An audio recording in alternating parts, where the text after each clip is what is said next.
want you to end up like me. And that really hit me hard. I didn't know what that meant, but I didn't really know what that meant. And so I went home that evening and I asked my mom what was wrong with my aunt. And she said that nothing was really wrong with her, just that my aunt was the type of person that didn't really like to go out and do physical activity and move around if she didn't need to. So I still visit my aunt quite frequently, but instead of having a cane now, she is in her bed. And she doesn't really move around a lot unless it's like to go to the bathroom or something like that. So this situation with my aunt got me wondering, got me thinking, how serious is it not to be physically active?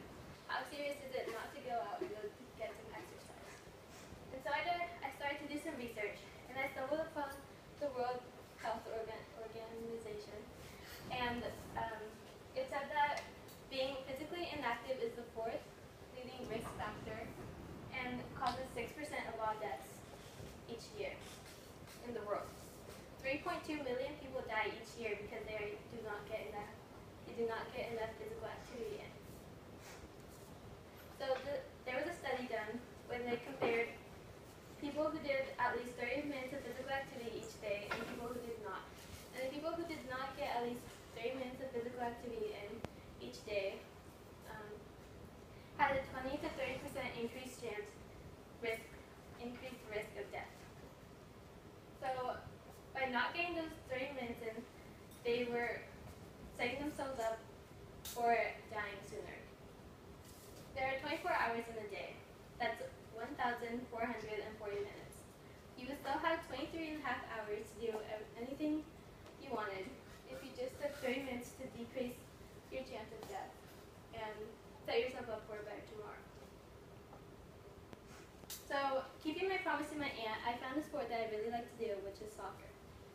But that doesn't mean that physical activity can only be done by doing a sport. There are many different ways.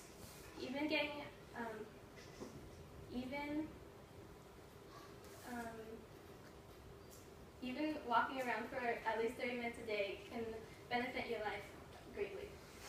So instead of watching TV or something, you can go out, get a ball, or just walk around and get your 30 minutes in.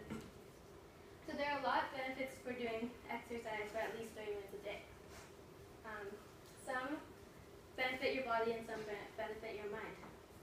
If you do at least 30 minutes of physical activity each day, you reduce your stress levels, you control your weight, you improve your cardiorespiratory and muscle fitness, and much, much more.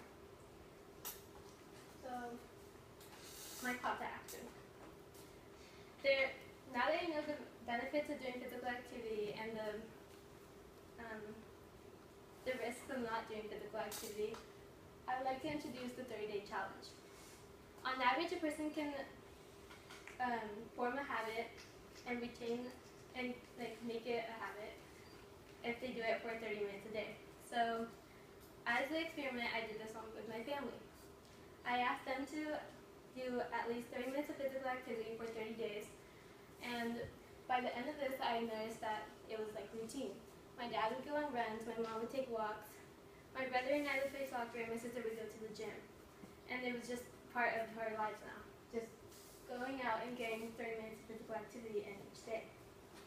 So now I would like to challenge you guys to get at least 30 minutes of physical activity in each day.